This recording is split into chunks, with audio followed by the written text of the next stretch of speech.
Kemudian ada juga yang bilang ke saya, kalau nggak ngerti Islam, kalau nggak ngerti agama, nggak usah bahas agama. Jadi itu bisa merusak citra orang tentang Islam.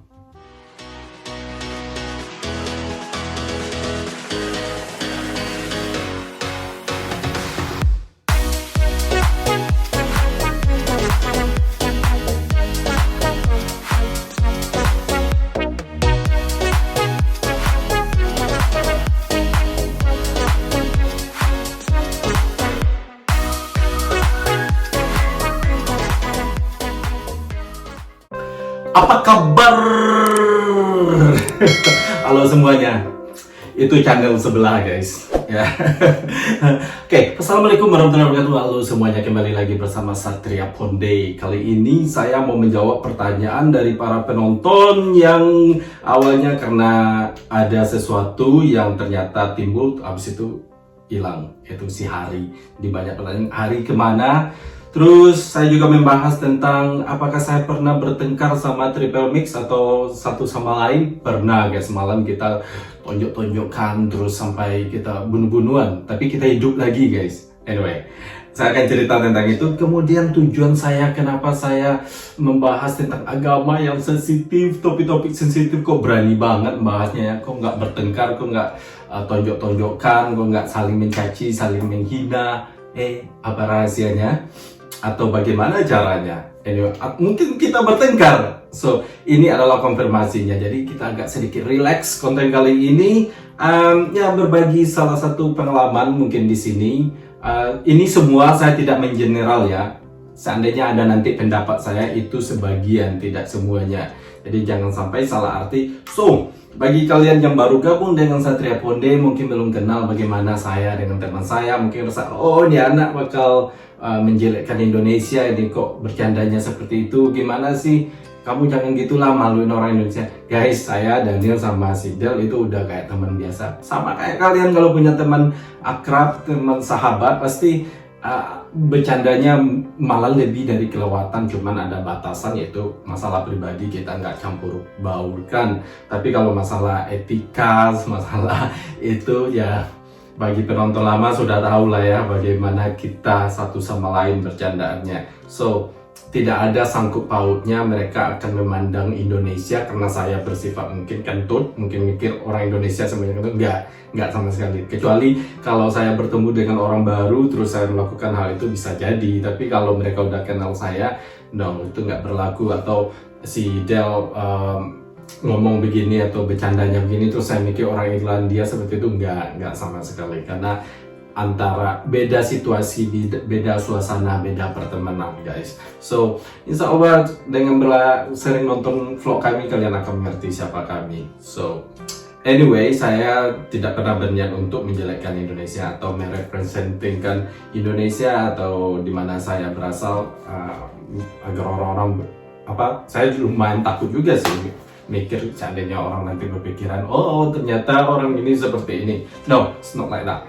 So, kita bahas tentang Hari. Kenapa ada apa dengan Hari? Jadi dulu itu setelah Hari berkomitmen mau menjadi YouTuber, kita bersedia membantu dan ternyata dia mengundurkan diri. Kenapa? Karena si Hari fokus dengan keluarganya, maksudnya dengan ibu dan kakaknya yang lagi ada masalah kehidupan. Jadi dia pengen membantu, mensupport mereka agar seperti dia yang sudah move on, yang sudah membaik gitu. Jadi dia bilang ke saya, dia minta maaf, dan saya bilang, you do the right thing. Kadang-kadang di dunia ini, guys, kita melakukan the great thing, maksudnya kita melakukan hal yang sangat luar biasa, tapi it's not right, tapi nggak tepat. So, terkadang prioritas sama melakukan hal yang besar belum tentu sama. So, the right thing is the best. Kalau kalian melakukan sesuatu hal yang the right thing, yang benar, yang tepat, lebih bagus dari melakukan yang luar biasa. Itu menurut saya sih. Nah, jadi karena Hari bilang seperti itu, I'm so proud. Saya bangga sekali sama dia, karena dia bagaimanapun kesuksesan orang, kalau orang tuanya atau saudaranya masih dalam keadaan, dalam arti kata kehidupannya seperti Hari ya, keluarga si Hari ya, yang arti kesuksesan juga nggak ada ya, guys.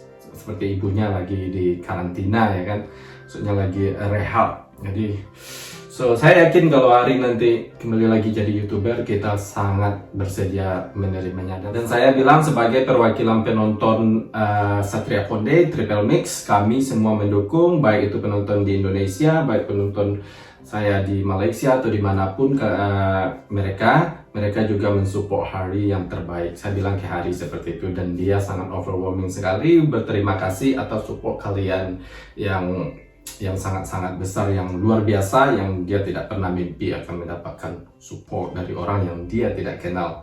So, ya, saya bilang seperti itu.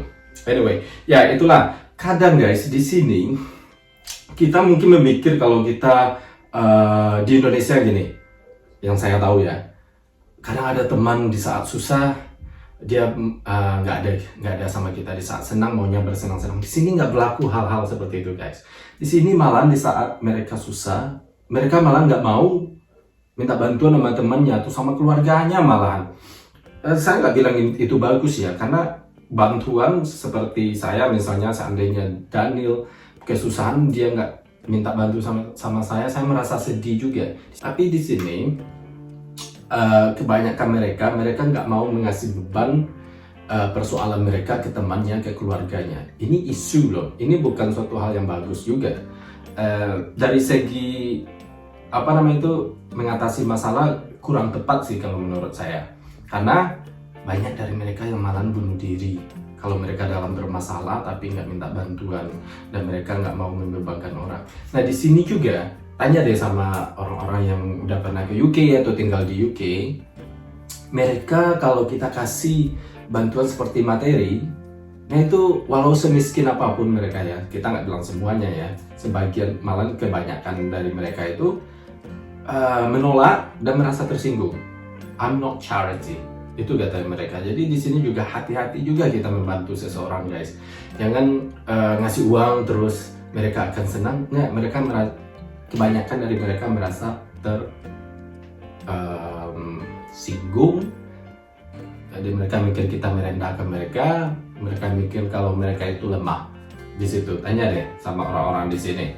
Jadi ada slogan-slogan di TV, iklan di TV, if you need help, please ask for help. Kalau kamu butuh bantuan, ayo minta tolong lah. Karena banyak sekali di sini, malah semakin parahnya di saat corona ini. Penyakit di sini, penyakit dalam tanda kutip, yaitu mental di sini. Mental yang paling banyak di sini. Tingkat kasus bunuh diri sangat tinggi dari tahun kemarin sampai sekarang. Karena orang stres, orang depressed, orang di sini kebanyakan anxiety.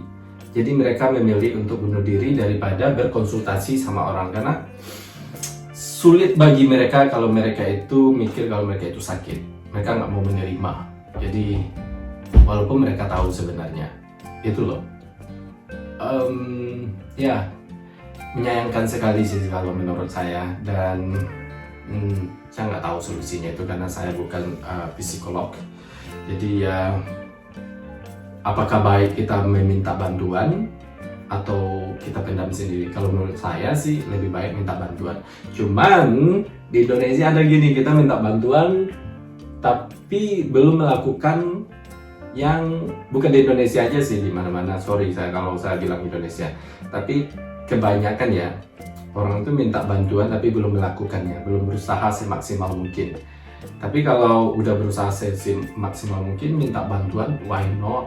Kalau saya sih malah salut sama orang seperti itu, pribadi, pendapat pribadi. So, jadi bagaimana kehidupan sosial di negara lain sama di sini itu sangat beda, terutama Inggris yang saya tahu itu sangat beda sekali. Mayoritas Eropa Barat sama Eropa Timur juga beda cara sosialnya, jadi kita nggak bisa mengeneralkan semua, cuman mayoritas di Inggris begitu guys. Seperti saya sama Triple Mix, kalau jalan-jalan kadang saya mau bayar nggak apa-apa, tapi mereka juga mau bayar.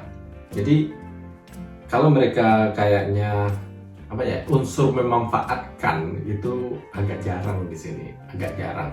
Mungkin ada tapi agak jarang, karena mereka mikir gua masih sanggup, itu loh kalau di sini. Kemudian apakah saya pernah bertengkar atau kami pernah bertengkar antara saya sama teman saya, Del sama si Daniel? Yes, sering sekali kita bertengkar, tapi bukan bertengkar secara barbar, secara panas-panas, secara pribadi enggak. Kita bertengkarnya lebih ke disagreement, tidak setuju. Malah paling sering kita itu tidak setuju karena kita mempunyai latar belakang yang berbeda, kebudayaan berbeda, kepercayaan yang berbeda, makanan berbeda, semuanya mayoritas berbeda ya kan, udah pasti nggak setuju. Gimana mengatasinya? Dalam sebuah diskusi, dalam sebuah pendapat, kita selalu menghargai pendapat orang. Kita tidak pernah punya misi untuk orang itu menerima pendapat kita. Karena saat berdiskusi beda dengan berdiskusi di perusahaan. Perusahaan mencari sebuah tujuan ya, goal. Jadi harus setuju atau pakai voting 60% baru project itu dilakukan. Tapi kalau kita cuma diskusi seperti sosial media dan lain-lain, kita tidak harus ada hasilnya, ujungnya, atau kan banyak itu berdiskusi kalau seperti itu ya nggak ada ujungnya. Ya untuk apa ada ujungnya? Diskusi kan melontarkan pendapat selama pendapat itu tidak menyinggung pribadi orang tersebut, tidak menyinggung lingkungan orang tersebut, tidak menyinggung hal-hal yang bersangkutan dengan kepercayaan dan lain-lain yang belong ke mereka. It's okay, kamu bisa melontarkan pendapatmu, kamu bisa bilang kamu nggak setuju, it's okay. Tapi ya itulah, saya sering baca di komen banyak sekali di konten saya itu akhir-akhirnya bertengkar. Karena apa? Karena ya itu tadi, banyak orang, bukan di Indonesia aja. Kalau kalian lihat channel-channel orang-orang luar, seperti di Amerika Selatan atau di negara-negara yang banyak pemikiran netizennya masih masih memaksakan dalam berkomentar, masih merasa paling betul, merasa paling betul nggak masalah, tapi jangan memaksakan kalau orang itu harus setuju dengan kita. Itu ada bedanya loh guys. Kalau berpendapat, saya yakin itu benar, why not? Tapi saya nggak akan memaksakan pendengar atau yang lain setuju dengan pendapat saya. Bagaimanapun kepala kita beda, ya pastilah punya. Kalau dipaksakan ya itu tadi, makin bertengkar, makin menghina, ada larinya ke pribadi, ada larinya ke negara, atau larinya ke agamanya, sukunya, dan lain-lain. That is pointless. Let's grow. Kenapa? Ini sangat penting sekali kalau menurut saya. Kalau seandainya kita membawa budaya itu ke dunia internasional dalam berdiskusi, orang akan menjudge dari mana kita berasal. Itu pasti. Seperti perekonomian, jangan berurusan lah sama orang itu, nanti dia begini, begitu. Nah, dari sana kita harus memikirkan gimana sih caranya pesan kita sampai. Ya udah, orang itu mau setuju atau enggak, terserah mereka. Kalau saya sih begitu. Dulunya saya juga pernah memaksakan pendapat saya, tapi dulu karena saya belum belajar. Alhamdulillah sekarang saya sudah belajar dan ya aman-aman aja guys. Jadi kalau kalian ketemu bule, sempat berdiskusi sama orang yang di luar yang sangat berbeda dengan kita, so terapkan itu, sampaikan dan jangan paksakan pendapat kita itu benar. Jadi kadang banyak juga kita berpikir orang itu bodoh, orang itu tolol, itu aja kok nggak tahu, simple kok. Masalah bendera, saya pernah dulu juga kan, di sini nggak semua orang yang tahu bendera. Saya yakin di Indonesia tidak ada satu orang pun mungkin yang di bidangnya kalau memang geografi, tapi mayoritas nggak akan ada semua orang yang tahu bendera di dunia ini. Coba bendera Bermuda seperti apa sih bentuknya, atau bendera negara Zimbabwe, Ghana, saya sendiri nggak tahu. Kenapa bendera yang negara lain kita tahu? Karena mereka sangat mainstream, kayak UK, Jerman, karena mereka banyak baik itu di bidang olahraga, di bidang perekonomian, benderanya berdiri. Nah itu dia. Dan saya pernah dulu meriak sebuah konten itu tentang Beautiful Indonesia. Saya nggak tahu apa itu Carter's Pyramid, itu Puncak Jaya Wijaya, tapi kalau ditulis Puncak Jaya Wijaya saya tahu. Nah langsunglah Kristen bilang, lu bodoh, lu goblok, udah orang Indonesia nggak sih, itu aja nggak tahu. Nggak semua orang yang tahu, tapi Indonesia sangat luas sekali, mana I don't know, saya yakin banyak orang di sini juga kayak gitu. Di sini kalau yakin atau percaya atau enggak, itu pernah di TV bahwa masih ada yang tidak tahu ibu kota negara Inggris atau ibu kota UK, waktu itu London. Jadi orang nggak bilang bodoh karena orang mikir mungkin bukan bidangnya, mungkin mereka nggak tertarik, what I mean. Jadi ya jangan cepat berpikiran kalau orang itu tolol karena mereka nggak tahu. Saya sering belajar itu waktu saya masih di college. Saya lihat banyak sekali orang di sini bilang I don't know, mereka nggak akan ngasih clue. Misalnya, masa sih kamu nggak tahu itu? I don't know, what can I do? Begitu kalau di sini. Mereka nggak akan mengira-ngira kalau mereka nggak 100% tahu. Atau ada clue gitulah ya, ada ide. Tapi kebanyakan dari mereka bilang aja, I don't know. Dan saya rasa itu bagus diterapkan. Kalau kita nggak tahu kenapa malu, we don't know. Jadi nggak usah kita mikir takut dibilang bodoh, takut dibilang tolol. No, it's not here. Kalau kita bilang mereka bodoh, malah mereka mikir siapa sih lu bilang gue bodoh. Jadi malah yang ngasih pertanyaan itu yang bodoh sebenarnya. Kok mudah aja menjudge orang gitu ya kan? Itu aja. Di sini masih banyak orang yang nggak tahu ibu kota. Bukan banyak sih, masih ada, itu maksud saya. Jadi jangan takut kalau kita nggak tahu, bilang aja nggak tahu. And kemudian saya akan membahas tujuan bikin konten agama. Nah ini nih yang dari dulu saya pengen jelaskan. Ada yang bilang, apakah kamu mau mengislamkan temanmu dengan cara halus dan cara lembut? Kalau saya pengen mengislamkan semua orang. Tapi mereka sebenarnya lahir udah Islam ya kan, mengembalikan mereka ke Islam.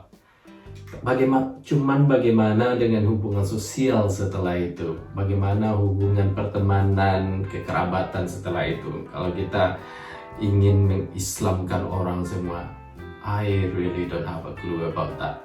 Karena itu bukan niat atau apapun, itu nggak akan saya utarakan. Anyway, saya tidak membahas agama lain karena saya tidak mengerti agama lain, karena itu bukan wilayah saya. Jadi para penonton yang non-Muslim, non-Islam, kenapa nggak bahas itu? Saya nggak mau, karena ya bukan wilayah saya. Gimana saya mau membahas? Dan teman saya, mereka nggak suka agama mereka, tapi mereka senang membahas agama Islam. Mereka tahu. Well, itulah tujuan saya. Kenapa saya membahas agama, bikin konten agama? Karena di sini agama Islam sangat terpojok. Ini tidak di media tidak menjelaskan terang-terangan Islam adalah teroris, nggak ada. Saya di sini berusaha untuk meluruskan pendapat orang tentang Islam, menjelaskan sepengetahuan saya. Saya bukan pintar karena saya bukan ustadz, saya belum terlalu dalam tentang agama, tapi saya mencari informasi mulai. Saya nggak akan munafik karena dulunya saya juga, saya sering bilang di vlog saya. So saat sekarang ini semenjak ada YouTube, saya bisa mendapatkan informasi dari para penonton karena saya bukanlah orang yang, mohon maaf, bukan orang yang hanya menyedot semua informasi. Jadi banyak sekali komentar-komentar yang saya pikir, nah ini make sense, ini bagus banget komentarnya, dan itu saya pelajari. And then kemudian saya sampaikan ke mereka kalau mereka bertanya. Makanya banyak seperti Sidel memang genuine, memang serius, dia tertarik mengetahui apa sih itu Islam, karena sekitar sebelum kita berbicara tentang Islam, dia nggak tahu Islam itu apa. Dia jujur, Islam adalah agama teroris, Islam adalah agama alien katanya. Tapi alhamdulillah sekarang dia respect. Dia ada WhatsApp-nya, dia bilang, ini udah lama sih, udah 3 bulan yang lewat. Dia bilang waktu saya motong rambut, saya membela Muslim. seorang Muslim. I was waiting for a haircut earlier. I defended the Muslim and said they were more like science than any others. Saya membela Muslim dan bilang ke mereka kalau agama Islam adalah agama yang ilmuwan dibandingkan dengan agama lain. Mohon maaf, itu kata si Del ya, untuk membela. And I said about Indonesia. Saya bilang tentang orang Indonesia yang beragama Islam. And they knew what they were Muslim, dan orang yang bicara tentang Islam jelek itu bilang, oh ya, mereka semua orang kebanyakan Muslim di Indonesia. So jadi alhamdulillah ada hasilnya. Seorang yang nggak mengenal Islam sama sekali dulunya, dan sekarang dia udah mengerti Islam. Apakah dia mau masuk Islam? Ya saya nggak tahu tujuan dia mengetahui Islam. Apa itu sekedar hobi, apa itu menarik bagi dia, saya nggak tahu. Itu terserah sama dia. Yang jelas saya di sini bukan Del aja, teman di kantor, teman tetangga. Kalau berbicara pas sayanya mau berdiskusi misalnya, kan kadang ada juga orang datang sini, ketemu saya, tahu saya Islam teroris, tapi saya lagi nggak mood, juga saya nggak lawan. Jadi saat saya mood, saya akan jelaskan begini, karena menjelaskan agama saya mengerti, saya paham bahwa itu sangat sensitif dan tidak mudah untuk menjelaskan. Jadi ada di video-video kita yang saya nggak ngerti, ya saya bilang nggak tahu. Nah penonton bilang, saya mau jawab. Ya saya nggak edit itu, saya bisa aja yang saya tahu aja yang saya tampilkan. Tapi tujuan saya memperlihatkan penonton, gua nggak tahu ini artinya, kalian tahu tolong bantu. Jadi saya bisa menyampaikan ke si petanya, kayaknya si Del, ya kan. Kemudian ada juga yang bilang ke saya, kalau nggak ngerti Islam, kalau nggak ngerti agama, nggak usah bahas agama. Jadi itu bisa merusak citra orang tentang Islam. Wow. Seperti saya bilang, saya tidak pernah memberikan penjelasan yang saya tidak tahu. Saya kalau tidak tahu, saya nggak jawab, karena saya mengerti itu. Dan lihat aja banyak channel-channel yang non-Muslim seperti Christian, Atheist, Riak tentang azan. Mereka berbicara tentang azan, tentang surat Al-Quran dan lain-lain. Padahal mereka nggak ada knowledge sama sekali tentang Islam, tapi mereka bikin konten seperti itu. Sementara saya orang Islam, masa saya nggak boleh? Jadi harus ustadz aja yang boleh. Cari ustadz kesini kemana? Kalau ada ya di bawah. Dan walaupun ada, nggak semua orang yang mau divideoin. Kalau pergi ke masjid, kalau untung-untung bisa divideoin ya bisa. Ya mereka juga kalau ada yang ketemu ya mereka ngobrol juga, nggak semata-mata untuk konten juga sih sebenarnya. Tapi untuk konten mau mengundang orangnya sini, kita nggak televisi, kita nggak ada budget, dan kita juga nggak tahu orang itu. Gini di sini semuanya punya prosedur. Jadi di sini harus minta izin dulu ke sini, ininya bagaimana, keselamatan ini rumit. Jadi makanya ini saya bilang ini hanya diskusi antara saya sama teman saya yang kita semuanya berbeda dan tidak ada mencari pembenaran atau persetujuan. Ini hanya diskusi ringan, tapi saya panggil panas karena diskusinya sensitif, dan saya bukan ustadz yang udah tahu segalanya. Bukan berarti, kan nggak mungkin kan, nggak fair banget. Saya nggak boleh bicara tentang agama saya, dan apalagi teman saya sering nanya, kalau menurut saya sih nggak harus tahu segalanya untuk berbagi informasi baik tentang agama atau tentang apapun, selama tidak memberikan informasi yang salah. Itu pendapat saya aja. Tapi saya mengerti maksudnya, dan ya tergantung cara bagaimana kita menyampaikan. Dan alhamdulillah teman-teman saya nggak ada yang berpikiran negatif tentang apa yang saya jelaskan, malah mereka semakin penasaran. Kemudian di konten agama ini kita nggak pernah skenario, jadi nggak ada yang, saya nggak tahu pertanyaan apa yang akan mereka tanyakan, karena diskusinya natural. Jadi mau disiap pun jawabannya belum tentu keluar pertanyaannya, you know. Dan ya mungkin dengan ustadz saya setuju kalau ada ustadznya mungkin lebih bisa menjawab. Tapi sekali lagi saya bilang ini hanya diskusi kita aja ya, kalau bisa makanya ada penonton yang bisa bantu menjawab. Ya guys, jadi intinya saya membahas agama ya terutama bagi diri saya sendiri. Ini platformnya sangat bagus buat saya semenjak bahas agama sekali seminggu itu lumayan ilmu saya bertambah. Itu yang terpenting bagi saya. Oh, kalau teman saya mau masuk Islam mau enggak ya itu terserah mereka. Saya enggak di luar kekuasaan saya, dan saya tidak pernah mencoba untuk gimana nih anak bisa masuk Islam gak sih, apa yang harus gue lakukan. Saya nggak pernah melakukan itu. Kalau masalah niat atau masalah keinginan itu saya doa aja, karena itu kalau saya perlihatkan reaksi saya atau action saya, tindakan saya agar mereka satu kepercayaan sama saya akan ditinggalkan. Seperti kalian bilang kasih dia Al-Quran, kalau dia nggak minta saya kasih Al-Quran, mereka akan kabur, ya kan? Apa-apaan sih lo, mereka akan tersinggung.